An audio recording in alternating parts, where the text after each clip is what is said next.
아침에 나로 주의 인자한 말씀을 듣게 하소서. 내가 주를 의뢰합니다. 나의 다닐 길을 인도하소서. 사랑의 주님, 월요일 첫 시간 다른 것에 우리의 이목을 빼앗기지 않고 주님께 예배 드릴 수 있도록 인도하여 주시니 감사를 드립니다.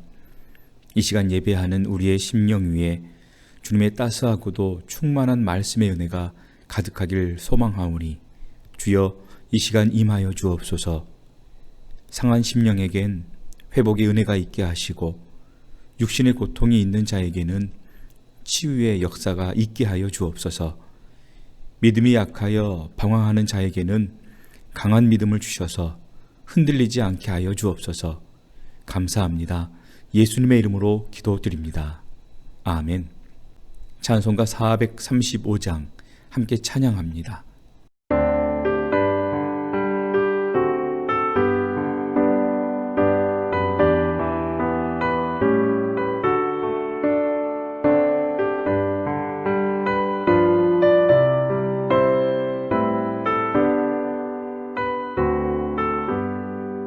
나의 영원하신 기여 생명보다 귀하다.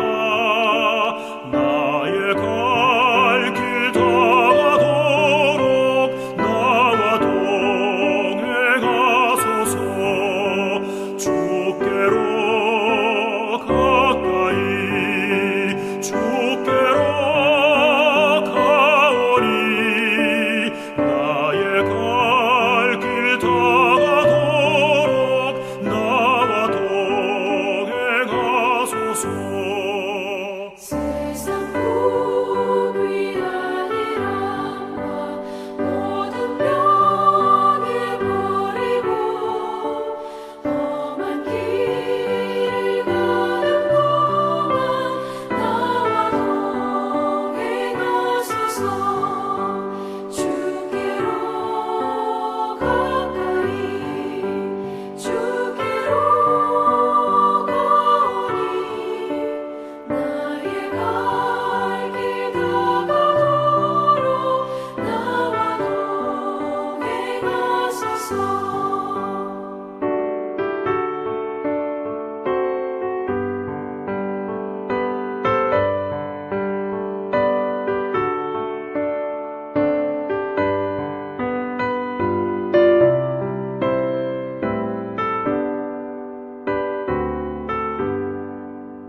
어둠 골짝 지나가며 험한 바다 건너서 천국 문에 이르도록 나와 동행하소서. 주께로 가까이 주께로 가오니 나의 갈 길 다가도록 나와 동행하소서.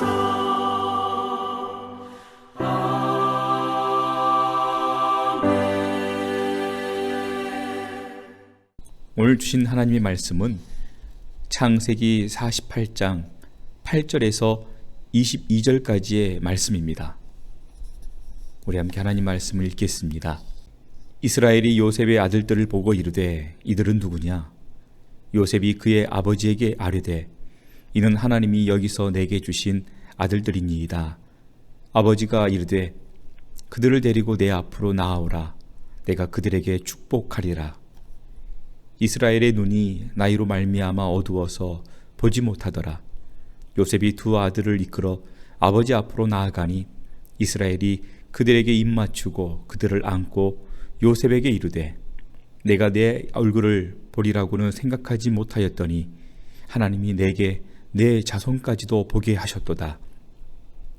요셉이 아버지의 무릎 사이에서 두 아들을 물러나게 하고 땅에 엎드려 절하고 오른손으로는 에브라임을 이스라엘의 왼손을 향하게 하고 왼손으로는 므낫세를 이스라엘의 오른손을 향하게 하여 이끌어 그에게 가까이 나아가매 이스라엘이 오른손을 펴서 차남 에브라임의 머리에 얹고 왼손을 펴서 므낫세의 머리에 얹으니 므낫세는 장자라도 팔을 엇바꾸어 얹었더라.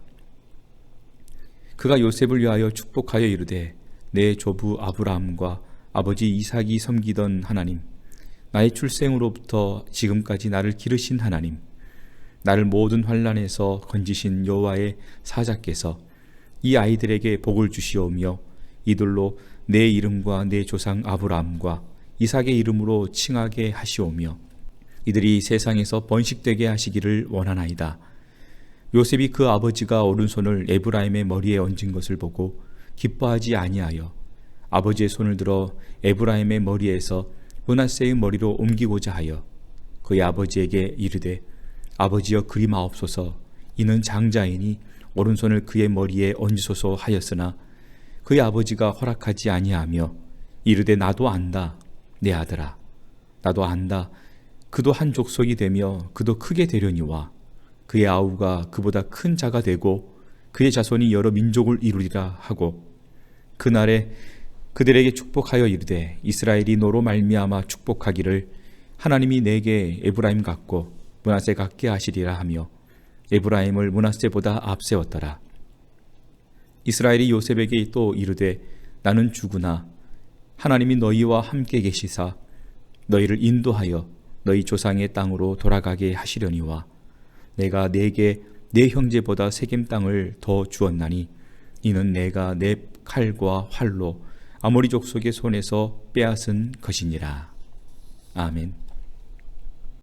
오늘 본문에서 보면 아버지 야곱은 늙고 병이 들었습니다. 요셉은 그 소식을 듣고 두 아들을 아버지에게로 데리고 가서 축복을 받게 합니다. 그런데 아버지 야곱이 요셉의 아들들을 축복하는데 손을 어긋나게 해서 축복을 하지요. 그런데 요셉은 아버지의 이런 모습을 보면서 마음에 들지 않았습니다.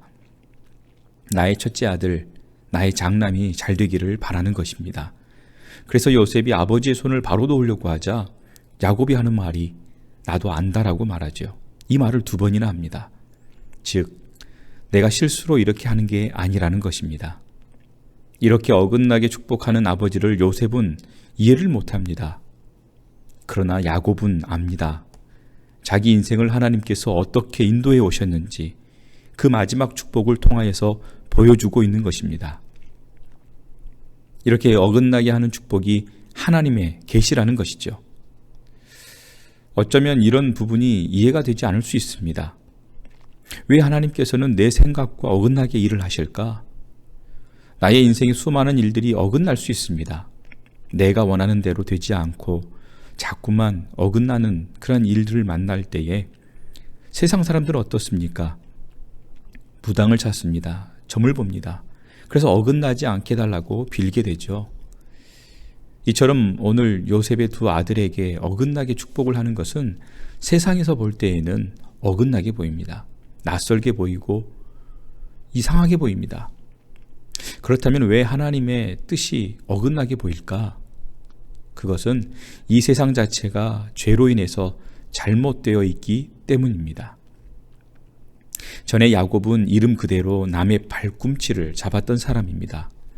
하나님의 축복을 자기 힘으로 가져야 하는 것으로 알고 있었죠. 그래서 온갖 꾀와 지식을 다 동원해서 하나님의 그 복을 챙기려 했습니다. 그래서 형도 속이고 또 아버지도 속였죠. 그러나 그가 하는 일마다 어떻게 되었습니까? 어긋난 결과들을 낳게 되었습니다. 이렇게 어긋나는 삶을 통해서 하나님께서 야곱에게 알게 하시는 것이 있었습니다. 그것은 바로 하나님이 약속을 어떻게 이루시는지를 알게 되는 것입니다. 성경에 보면 야곱이 바로 왕에게 가서 오히려 왕을 축복합니다. 이것은 야곱이 누구 덕분에 7년 흉년에서 살아남았는지를 야곱은 잘 알고 있었기 때문입니다. 하나님께서 아브라함에게 언약하신 내용을 이루신 것이죠. 야곱이 애굽에 내려온 지 17년이 지났습니다. 이제 늙고 눈도 어둡고 죽을 때가 다 되어갑니다. 죽으면서 이 야곱은 어긋나게 축복합니다. 이것은 하나님께서 야곱의 인생을 어긋나게 하셨기 때문에 어긋나게 축복하는 것입니다. 쉽게 말해서 내 생각, 내 경험, 그 모든 것들은 다 내려놓고 주님께 맡기는 것입니다. 그렇게 야곱의 인생을 어긋나게 하셔서 장애인으로까지 만들면서 무엇을 의지하게 하십니까? 바로 하나님의 언약, 하나님의 그 약속을 의지하게 만드는 것이죠. 이것이 야곱의 축복 기도인 것입니다. 우리는 때로 내 자녀를 축복하면서 우리의 소원이 이루어지기를 기도합니다. 그러나 야곱은 오히려 그런 기도들이 어긋나게 만들어버리는 기도인 것들을 알고 있었습니다. 아들 요셉의 소원은 내 장자가 잘 되는 것입니다. 그런데 아버지 야곱은 그런 요셉의 소원을 어긋나게 해버리죠. 우리는 흔히 내가 원하는 것이 이루어지는 것을 복이라고 생각합니다. 그리고 그렇게 기도하고 믿음을 갖습니다. 하지만 우리의 소원이 하나님의 소원과는 정반대일 때가 있기 때문에 이루어지지가 않는 것입니다. 그래서 하나님은 야곱의 소원을 어긋나게 하시고 환도뼈가 이골되게 하시고 자기 힘으로는 설 수 없도록 평생 지팡이를 쥐고 살아가도록 그렇게 장애인으로 만들어버립니다. 그런데 하나님은 야곱의 축복이 손조들의 축복보다 낫다라고 말합니다. 49장 26절 말씀 보면 이렇게 말합니다. 내 아버지의 축복이 내 손조의 축복보다 나아서 영원한 산이 한없음 같이 이 축복이 요셉의 머리로 돌아오며 그 형제 중 뛰어난 자의 정수리로 돌아오리로다. 아브라함과 이삭의 축복보다 낫다라고 하는 이유가 무엇입니까? 그렇게 고집스럽고 야망으로 가득 찼던 이 야곱을 계속해서 어긋나게 하심으로 하나님의 약속만 남기시는 것을 확실히 알고 있었기 때문입니다. 여러분 이사야 55장 8절에서 9절 말씀 보면 이렇게 말합니다. 이는 내 생각이 너희의 생각과 다르며 내 길은 너희의 길과 다름이니라. 여호와의 말씀이니라. 이는 하늘이 땅보다 높음같이 내 길은 너희의 길보다 높으며 내 생각은 너희의 생각보다 높음이니라. 아멘. 하나님의 생각과 우리의 생각이 이렇게 하늘과 땅만큼이나 차이가 납니다. 그렇기에 하나님께서 재앙을 내리시는 것은 그들을 통하여 회개하고 약속을 붙들게 하기 위함입니다. 그래서 마침내 우리에게 복을 주시려고 하는 것입니다. 여기서 말하는 복이란 영원한 생명의 복을 말합니다. 그런데 우리는 어떻습니까? 영원한 생명의 복보다는 내가 원하는 복을 달라고 기도하죠. 그렇기에 하나님이 택한 백성이라면 야곱처럼 자꾸 어긋나는 것이 당연한 일입니다. 그래서 어쩌면 지금 우리의 인생에 어긋나는 일들이 일어난다? 이건 오히려 축복임을 알아야 됩니다. 물론 고통과 아픔은 따릅니다. 하지만 이 어긋남의 고통들을 통해서 결국 하나님의 뜻을 발견하고 주님께로 나아가게 되는 것입니다. 그래서 하나님의 백성들에게 어긋난다는 것은 곧 축복인 것이죠. 그리고 이 어긋나는 일들로 인해서 나를 어디로 이끌어 가시는가 우리는 보아야 하는 것입니다. 그래서 야곱은 이렇게 말합니다. 48장 21절에 보면 이스라엘이 요셉에게 또 이르되 나는 죽으나 하나님이 너희와 함께 계시사 너희를 인도하여 너희 조상의 땅으로 돌아가게 하시려니와. 여러분 무슨 말입니까? 나는 죽지만 하나님이 너희와 함께 계셔서 인도하시고 조상의 땅으로 돌아가게 하실 것이다 라는 것입니다. 이것이 야곱의 평생에 자기의 뜻과 어긋나는 삶을 통하여서 배운 내용입니다. 그리고 자기를 아브라함과 이삭이 묻힌 곳에 묻어달라고 말하지요. 즉 약속의 땅에 묻어달라는 것입니다. 그리고 지팡이 머리에 의지하여서 경배하였다라고 말합니다. 이것은 곧 나의 힘을 의지하지 않고 나의 지팡이 되시는 하나님만을 꼭 붙잡고 살겠다는 것입니다. 여러분 오늘 이 야곱의 모습으로 우리가 무엇을 알 수 있습니까? 결국 우리의 어긋남을 통하여서 우리 하나님은 영광을 받으신다는 것입니다. 지금 나의 삶이 내 뜻과는 다른 방향으로 어긋나 있는가? 그렇다면 나를 되돌아 보아야 합니다. 정말 내 뜻과 하나님의 뜻이 일치하는지를, 그리고 이 어긋남의 고통을 통해서 주님께로 돌아와 오직 그분만을 쫓는 저와 여러분이 될 수 있기를 바랍니다. 기도합니다. 사랑의 주님, 오늘 말씀을 주시니 감사를 드립니다. 야곱의 인생은 하나님과 어긋남의 인생이었습니다. 하지만 이 어긋남을 통하여 그는 하나님의 뜻을 알게 되었고 결국 하나님의 뜻대로 사는 자, 늘 주님께 경배하는 자가 되었습니다. 주님, 비록 우리의 삶이 어긋나 있다 할지라도 감사하게 하시고 말씀으로 돌아와 주님의 뜻대로 살게 하여 주옵소서. 오늘 하루도 어떠할진 우리는 알 수 없지만 묻고 물어서 주님의 인도하심 아래에 있는 우리 모두가 되게 하여 주옵소서. 감사합니다. 예수님의 이름으로 기도드립니다. 아멘.